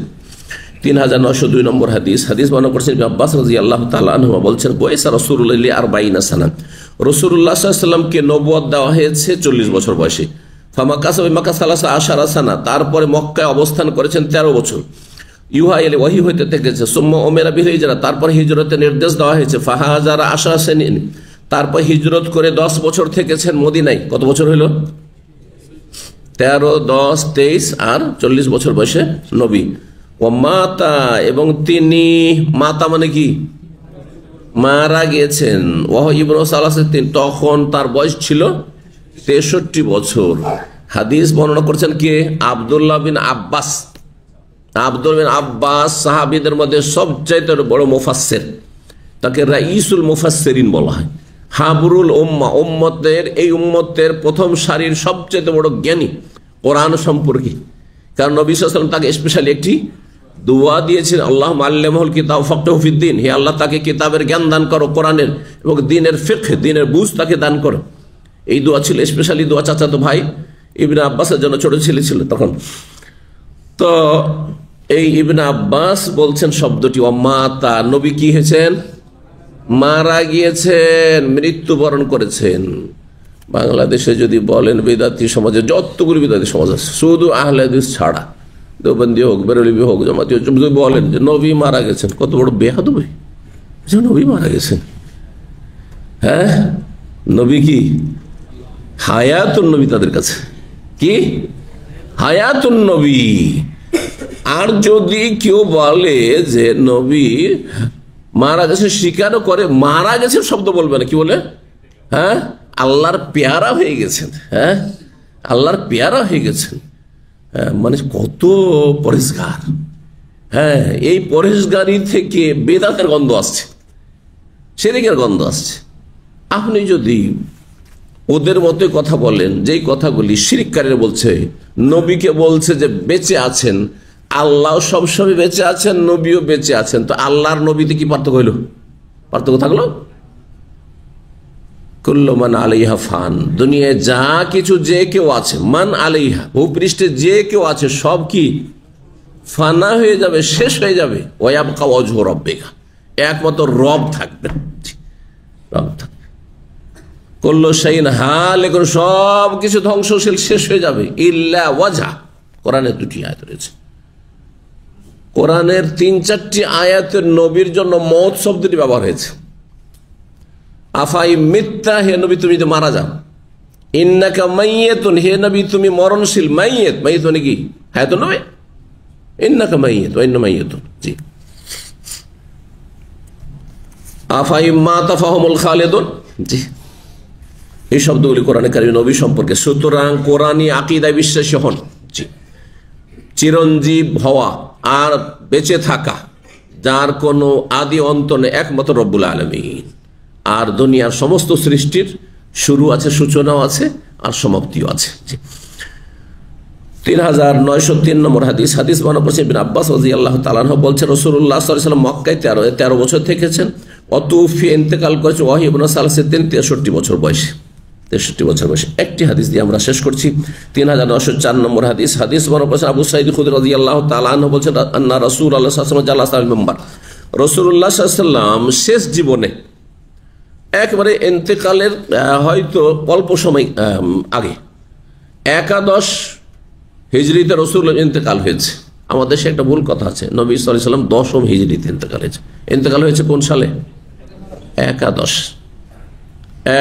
নবী সাল্লাল্লাহু আলাইহি ওয়াসাল্লাম যেই মাসে হিজরত করে এসেছেন ওই মাসটি ছিল রবিউল আউয়াল মাস, আর যেই মাসে ইন্তেকাল করেছেন ওইটাও ছিল রবিউল আউয়াল মাস। আরবি মাস এমনিতে শুরু হয় যেটা, সেটা হচ্ছে মুহররম থেকে শুরু হয়, জিলহজে শেষ হয়। তার নবী সাল্লাল্লাহু আলাইহি ওয়াসাল্লাম রবিউল আউয়াল মাসে হিজরত করেছেন, মুহররম, সফর, রবিউল আউয়াল 3য় মাসে হিজরত করেছেন। 10ম হিজরি পার হলে জিলহজ মাসে বিদায় হজ করলেন তাতে, আর বিদায় হজ করে আসলেন। আসার পরে জিলহজ শেষ হওয়ার পর কোন মাস আসলো? মুহররম আসলো, সফর আসলো, সফরের শেষ দিক থেকে একটু অসুস্থ, আর রবিউল আউয়াল মাসে রাসূলুল্লাহ সাল্লাল্লাহু আলাইহি ওয়াসাল্লাম ইন্তেকাল করলেন। বোঝা গেছে? তাহলে নবীর ইন্তেকাল ছিল 11 হিজরিতে। কোন হিজরিতে? 11 হিজরি রবিউল আউয়াল মাসে। ইন্তেকাল 12 রবিউল আউয়ালে, এতে কোনো সন্দেহ নেই, হ্যাঁ, সুনিশ্চিত এটি। কিন্তু নবীর জন্ম, এই ক্ষেত্রে বহু মত রয়েছে, এই জন্য বলা যাবে না যে তার জন্ম রবিউল আউয়ালে। আর 12 রবিউল আউয়াল তো দুর্বল মত, এই দুর্বলটিকে মানুষরা বিশ্বাস করে। জি, সিরাতুন নবীতে বিস্তারিত আমরা আলোচনা করেছি। তো রাসূলুল্লাহ সাল্লাল্লাহু আলাইহি ওয়াসাল্লাম শেষ সময়টাই ওই 11 হিজরিতে হজ করে আসার পরে মেম্বারে চাপলেন, আর একটা বক্তব্য দিলেন, ভাষণ দিলেন। বলে, ইন্না আবদান খাইয়ারাহুল্লাহ, বসলেন, কিন্তু বসে কি করেছিলেন তিনি? জালাসা, মেম্বারে বসলেন, তার বসে বসে তিনি খুতবাটি দিয়েছিলেন, বসে বসেই ভাষণটি দিয়েছিলেন। এটি জুমার খুতবা ছিল না। জুমার খুতবার আসল হচ্ছে দাঁড়িয়ে দিতে হবে। জুমার খুতবা কি করতে হবে? দাঁড়িয়ে। কোন ওলামাদের কাছে ওয়াজিব দাঁড়িয়ে দেওয়া, আর কিছু কিছু ফুকাহাদের ইখতিলাফ রয়েছে, কিছু কিছু ওলামাদের কাছে সেটি হচ্ছে সুন্নাতে মুআক্কাদা। কেউ দাঁড়িয়ে দিতে পারবে তারপরে বসে থাকবে, এটা মোটেই উচিত নয়। বরং যদি কন্টিনিউ বসে থাকা, যেমন ধরেন প্রতিবন্ধী ধরেন খতিব, দাঁড়াইতে পারেন না, আর বসে বসে ও বছরকে বছর খুতবা দিচ্ছে, এমন লোকের খতিব না হওয়া উচিত, এমন লোকের খতিব না হওয়া উচিত। দলিল জানেন? আল্লাহ সূরা জুমা, একটি সূরার নাম হচ্ছে সূরা জুমা, তারা কুকা কায়েমা, তোমাকে তারা দাঁড়ানো অবস্থায় ছেড়ে দিয়ে চলে গেল। ওই যে বাজারে যখন গম এসছে সামদেশ থেকে, তাহলে বোঝা গেল যে জুমার খুতবার আসল হচ্ছে কি করতে হবে? দাঁড়িয়ে খুতবা দিতে হবে। কিন্তু মেম্বারের ওপর যদি অমনি ভাষণ হয় বা স্টেজে, যেমন এখানে কেউ দাঁড়িয়েও বলতে পারে, আবার বসে বলতে পারে। এখানে যদি কেউ বলে যে না না না না বসে দিলে ভালো লাগে না, দাঁড়িয়ে দিতে হবে। কিছু কিছু বক্তা আছে বা আলোচক আছে যারা দাঁড়িয়ে দেওয়াকে পছন্দ করে, আর কিছু কিছু বক্তা আছে দাঁড়িয়ে দেওয়া পছন্দ করে না। আমাকে যদি কোনো জায়গায় বলে যে দাঁড়িয়ে দেবেন না বসে, আমি বললাম যে আধা ঘন্টার কম বক্তব্য হলে বসে দেবো, না দাঁড়িয়ে দেবো।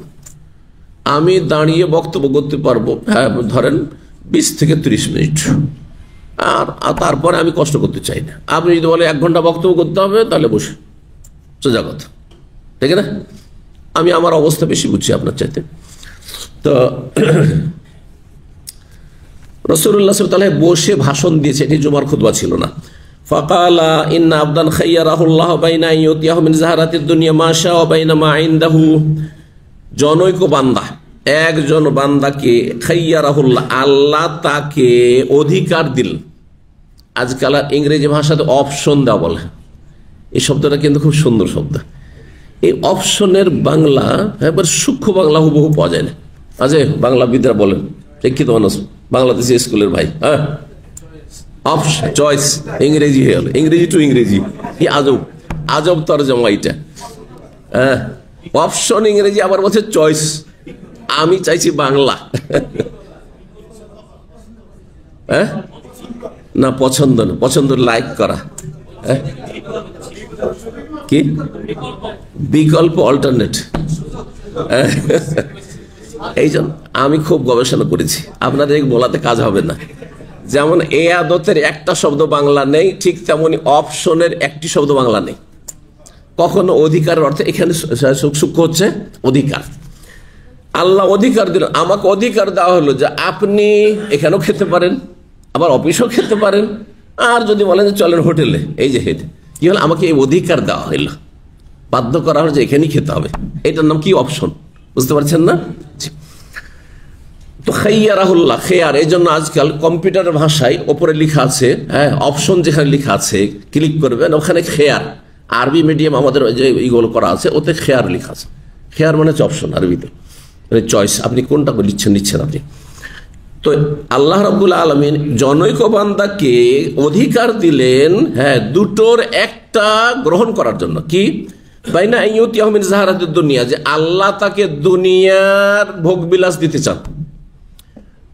শাব্দিক অর্থ জাহারাতুন মানে ফুল, জাহারা মানে জাহারা বা জোহরা মানে ফুল। তো দুনিয়ার ফুল মানে দুনিয়ার শোভা সৌন্দর্য, দুনিয়ার পার্থিব জীবনের শোভা সৌন্দর্য দিতে চান আল্লাহ রাব্বুল, মানে ধন দৌলত রাজত্ব হুকুমত যা চাও দিয়ে দেবো তোমাকে। আর স্বর্ণের পাহাড়, ওহদ পাহাড়কে স্বর্ণ বানিয়ে দেবো, যা চাইবে তাই পাবে তুমি, এটাও নিতে পারো। ও বাইনা মা ইনদাহু, অথবা তুমি আল্লাহর কাছে আখিরাতে যা চাইবে তাই পাবে। হ্যাঁ যা চাইবে তাই পাবে। কোনটা নিতে চাও তুমি? আপনাদের যদি বলা হয় দুটোই চাই, তাই না? দুনিয়া কেন বাদ দেবো আর আখিরাতি কেন বাদ দেবো? যেহেতু আমি মুসলিম, ধার্মিক মুসলিম, তাই না? মানে দুনিয়া ছাড়ছেন না আপনি। কিন্তু নবী সাল্লাল্লাহু আলাইহি ওয়াসাল্লাম, কিন্তু নবীর কথা এখনো বলা হয়নি, কিন্তু আমি বলে দিলাম। আবদান, জনৈক বান্দা, একজন বান্দাকে আল্লাহ কি করলেন? অধিকার দিলেন যে তো দুনিয়ার ভোগ বিলাস চাও, হ্যাঁ সুখের খুশিকর জীবন, শোভা সৌন্দর্য, নাকি তুমি আখিরাতে উচ্চ স্থান চাও। ফাখতারা মা ইনদাহু, তখন তিনি পছন্দ করে নিলেন আল্লাহর কাছে যে মহাপুরস্কার রয়েছে আর সবচেয়ে সুখময় জীবন, সেটিকে পছন্দ করে নিলেন। এই কথা শুনে, এই ভাষণের একটা অংশ শোনার সাথে সাথে লোক অনেক বসে আছে। আবু বকর সিদ্দিক রাদিয়াল্লাহু তাআলা আনহু কাঁদতে শুরু করলেন। কেউ কাঁদছে না, কারণ বুঝতে পারছেন না, বুঝলে কাঁদবে কিসের? প্রতিক্রিয়া কখন হয়? কান্না, হাসা, এটা প্রতিক্রিয়া, তাই না? অনেক সময় আমরা গল্প করি আর সবাই হাসছে, একজন হাসছে না, তার মানে কি? ও বুঝেই নি আসলে, বুঝলে না হাসবে, তাহলে যে প্রতিক্রিয়া আপনি দেখাবেন হাসি বা কান্না, তার জন্য বিষয়টা তাইলে বুঝতে হবে। কেউ বুঝতে পারেনি, আবু বকর বুঝতে পেরেছেন। ওয়াকাল, আর বললেন, ফাদাইনাকা বিআবাইনা উম্মাহাতিনা, আপনার ওপর হে আল্লাহ রসুল আমাদের বাবা মাকে আমরা উৎসর্গ করছি, কুরবান করছি। ফাজিবনা লাহু, তার কান্না দেখে সাহাবীরা বলছে আমরা অবাক হয়ে গেলাম। যারে ওয়াকাল্লান নাস, আর লোকেরা তো আলোচনা সমালোচনা শুরু করে দিল, আরো না বুঝলে যেটা হয়, না বুঝলে যেটা হয় আলোচনা সমালোচনা শুরু করে দিল। বলছে উনজুরু ইলা হাজার শেখ, এই মুরব্বীকে দেখো। শেখ মানে এখানে বয়সের শেখ, তাদের মধ্যে মুরব্বী তিনি ছিলেন। এই মুরব্বীকে দেখো, ইউখবিরু রাসূলুল্লাহ আন আবদিন, কোন একজন বান্দা সম্পর্কে রাসূলুল্লাহ সাল্লাল্লাহু আলাইহি ওয়াসাল্লাম একটি সংবাদ দিচ্ছেন যে খাইয়ারাহুল্লাহ, তাকে আল্লাহ অধিকার দিয়েছেন, বাইনা আইয়ুতিয়াহু মিন যাহারাতে দুনিয়া, দুনিয়ার শোভা সৌন্দর্য নেবে, ও বাইনা মা ইনদাহু, নাকি আল্লাহর কাছে মহাপুরস্কার সেটা নেবে। ওয়া হুয়া ইয়াকুলু, আর সে কাঁদছে আর বলছে ফাদাইনাকা বিআবাইনা উম্মাহাতিনা, আমাদের বাবা আমাদের মা পূর্বপুরুষ সব আপনার জন্য কুরবান হোক, উৎসর্গ হোক, এই কথা বলছে আর কাঁদছে। বিষয়টা অন্যরা কিছুই বুঝতে পারেনি, কিন্তু আবু বকর বুঝে এনেছেন। কি বুঝেছেন? সময় নেই, আল্লাহর কাছে তাড়াতাড়ি চলে যাবে রাসূলুল্লাহ সাল্লাল্লাহু আলাইহি সাল্লাম। আরে আর বিলম্ব নেই, এই কয়েকদিনের মধ্যে ছেড়ে চলে যাবেন। তাহলে শেষ সময় রবিউল আউয়াল মাসে হয়তো ছিল, 12 রবিউল আউয়াল ইন্তেকাল, তার আগেই হয়তো অসুস্থতার মধ্যেই ভাবলেন যে আমি একটু আলোচনা করি, ভাষণ দিই। বলছেন ফাকানা রাসূলুল্লাহ ওয়াল মুখাইয়ার, আসল বিষয়টি ছিল যে রাসূলুল্লাহ সাল্লাল্লাহু আলাইহি ওয়াসাল্লামকে এই অধিকার দেওয়া হয়েছিল। অধিকারভুক্ত ব্যক্তি বা অধিকার প্রাপ্ত ব্যক্তি ছিলেন রাসূলুল্লাহ সাল্লাল্লাহু আলাইহি ওয়াসাল্লাম, ওই জনৈক বান্দা যাকে বলে তিনি হচ্ছেন রাসূল। ওয়াকান আবু বকর হুয়া আলামানা বিহি, আর আবু বকর আমাদের মধ্যে সবচেয়ে বেশি জ্ঞানী ছিলেন। তিনি বুঝে ফেলেছেন যে নবী আর আমাদের মাঝে থাকবেন না, দুনিয়ার খাবার খাবেন না, দুনিয়ার বিছানা ব্যবহার করবেন না, চলে যাবে রবের কাছে। আল্লাহু আকবার। ওয়াকাল রাসূলুল্লাহ, তখন রাসূলুল্লাহ বলে, ইন্না মিন আমানিন নাস আলাইয়া ফি সুহবাতি ওয়া মালি আবু বকরিন, আমার ওপর সবচেয়ে বড় অনুগ্রহ রয়েছে সাহচর্যের মাধ্যমে আর ধন সম্পদের মাধ্যমে যার, তিনি হচ্ছেন আবু বকর। হ্যাঁ, সবচেয়ে বড় সঙ্গী হয়ে যিনি আমার ওপর এহসান করেছেন, অনুগ্রহ করেছেন, আর ধন সম্পদ লুটিয়ে দিয়ে যিনি এহসান অনুগ্রহ করেছেন, তিনি হচ্ছেন আবু বকর। ওয়ালাউ কুনতু মুত্তাখিযান খালিলান মিন উম্মতি, আমার উম্মতের কাউকে যদি আমি অন্তরঙ্গ বন্ধু হিসাবে গ্রহণ করতাম, লাত্তাখাযতু আবু বকর, তাহলে আবু বকরকে অন্তরঙ্গ বন্ধু হিসাবে আমি গ্রহণ করতাম। ইল্লা খুল্লাতাল ইসলাম, তবে ইসলামের বন্ধুত্ব বা ভ্রাতৃত্ব রয়েছে। অন্য রিওয়ায়াতে খুল্লা শব্দটি, অন্য রিওয়ায়াতে রয়েছে ওয়ালাকিন উখুওয়াতুল ইসলাম ওয়া মাওয়াদ্দাতুহু, প্রসিদ্ধ রিওয়ায়াত এটি।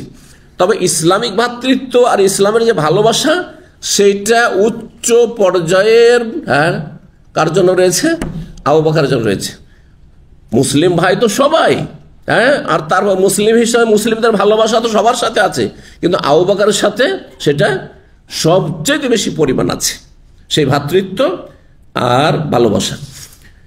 তারপরে একটি বিশেষ ছাড় ফজিলত দিলেন কাকে? আবু বকরকে। বলেন লা ইয়াবকায়ান্না ফিল মসজিদে খাওখাতুন, মসজিদে কোন ছোট দরজাগুলি থাকবে না, অবশিষ্ট থাকবে না, ইল্লা খাওখাতু আবি বকর, একমাত্র আবু বকর সিদ্দিক রাদিয়াল্লাহু বাড়ির সামনে যে ছোট্ট দরজাটি রয়েছে সেটি খোলা থাকবে। খাওখা বলা হয় আল বাবুস সাগীর, ছোট্ট দরজা, এমন দরজা যে দরজা তো আছে কিন্তু তার কোনো পাল্লা নেই, দরজার ওপর কোনো পাল্লা বা বন্ধ করার কোনো সিস্টেম নেই, ছোট দরজা। বড় দরজাগুলোতে কি থাকে? এইরকম পাল্লা আছে, লকের ব্যবস্থা আছে, বন্ধ করার ব্যবস্থা আছে, কিন্তু ছোট্ট একটি দরজা। আর মসজিদ নবী যখন প্রথম তৈরি হয় তখন থেকে শুরু করে একবারে শেষ আমল পর্যন্ত, 10ম হিজরি পর্যন্ত মসজিদ নবীর অবস্থা কি ছিল? যে চারিদিকে সব মহল্লা আর সাহাবায়ে কেরাম বাস করছেন, মুহাজির আনসার, যার যার বাড়ির সামনে আসছেন আর ওই দিক দিয়ে ঘুরে আসতে হবে, ওইসব ছিল না। বাস সরাসরি সবার বাড়ির সামনে একটা করে রাস্তা, সবার বাড়ির সামনে ছোট ছোট রাস্তা আছে, দরজা আছে, মসজিদ নবীতে ঢুকে পড়ছেন, এই করছিলেন। ওতে হয়তো কি যে মসজিদ অনেক সময় সুরক্ষিত থাকে না, কখনো কোনো কিছু ঢুকে গেল, তো যার ফলে নবী সাল্লাল্লাহু আলাইহি ওয়াসাল্লাম শেষ আমলে বললেন যে কাজ করা হোক, এই ছোটখাটো দরজা রাখা যাবে না, শুধু বড় দরজাগুলি থাক। এদিকে বাবু সালাম তো পরে হয়েছে, বাবুর রাহমা যেটা, এগুলো থাকবে। আর তারপরে ওইদিকে বাবে জিবরিল বা যে দরজাগুলি রয়েছে যেগুলো মেন দরজা, এগুলো থাকবে, দুই সাইডে দুটো দরজা, আর আপনার কিবলার বিপরীত দিকে একটি দরজা। এই ধরনের কিছু দরজা থাকবে, বড় দরজা। আর ছোটখাটো যে প্রত্যেকের বাড়ির সামনে ছোট ছোট দরজা আছে, যেটা দিয়ে নিজের বাড়ি থেকে সরাসরি মসজিদে ঢুকছে, এই দরজাগুলি সবগুলি বন্ধ করে দেওয়া হোক। একমাত্র আবু বকর রাদিয়াল্লাহু তার বাড়ির সামনে ছোট্ট দরজাটি যেন তার জন্য খোলা রাখা হয়। এটাকে খাওখা বলা হয়, বাব বলা হয়। কি বলা হয়? খাওখা। এটি আছে কোথায়? এটি আপনি বাবুস সালাম তো বুঝেন, তাই না? বাবুস সালাম ওই অংশটুকু তো পরে তৈরি হয়েছে, নবী সাল্লাল্লাহু আলাইহি ওয়াসাল্লাম আমলে মসজিদে না। তারপরে বাবুস সালামের পরে যে দরজা, বড় দরজা, সেটার নাম বাবুর রাহমা। এটা বুঝেন? 2 নম্বর দরজা। 1 নম্বর দরজা হচ্ছে বাবুস সালাম, 2 নম্বর যে দরজা, এই 2 নম্বর দরজা, এটা বাবুর রাহমাত। ভিতর দিকে আসবেন, দেখবেন যে ছোট্ট একটি দরজার মতো ছিল, যেই জায়গায় লেখা আছে হাযিহি খাওখাতু আবি বকর সিদ্দিক রাদিয়াল্লাহু তাআলা। এটা হচ্ছে আবু বকর সিদ্দিক রাদিয়াল্লাহু বাড়ির সামনের ক্ষুদ্র দরজা এখানে। তাহলে মসজিদ নববীর কোন দিকে পড়ছে? পশ্চিম দিকে। কোন দিকে পড়ছে? কিবলা কোন দিকে আছে? কিবলা পশ্চিম দিকে বলছে কি? মদিনা থেকে কিবলা কোন দিকে? দক্ষিণ দিকে। দক্ষিণ দিয়ে মুখ করে দাঁড়ান। দক্ষিণ এখানে কোন দিকে? এখানে। দক্ষিণ দিয়ে মুখ করে দাঁড়ান, তো ডান দিকে কি পড়বে? পশ্চিম পড়বে না? এটি পশ্চিম। হ্যাঁ, তো পশ্চিম দিকে বাবুস সালাম 1 নম্বর, 2 নম্বর বাবুর রাহমা। আপনি বাবুর রাহমা থেকে ঢুকে দেখবেন, তো দেখতে পাবেন যে এদিকে ছোট্ট একটি দরজা ছিল। আবু বকর সিদ্দিক রাদিয়াল্লাহু তাআলা বাড়ি তাহলে কোন দিকে ছিল? মসজিদ নবী থেকে পশ্চিম দিকে ছিল। নবী সাল্লাল্লাহু আলাইহি ওয়াসাল্লামের যে হুজরাতগুলি, যে ছোট ছোট কক্ষগুলি, 9 স্ত্রী ছিল, সেগুলি ছিল আর তার উল্টো দিকে, পূর্ব দিকে ছিল। পূর্ব দিকে ছিল। মা আয়েশা রাদিয়াল্লাহু তাআলা আনহার ঘরেই নবী সাল্লাল্লাহু আলাইহি ওয়াসাল্লামের কবর হয়েছে। এখানে আজকের আলোচনা শেষ করছি। জাযাকুমুল্লাহু খাইরান ওয়া সাল্লাল্লাহু আলা মুহাম্মদ ওয়া আলা আলিহি ওয়া সাহবিহি আজমাইন।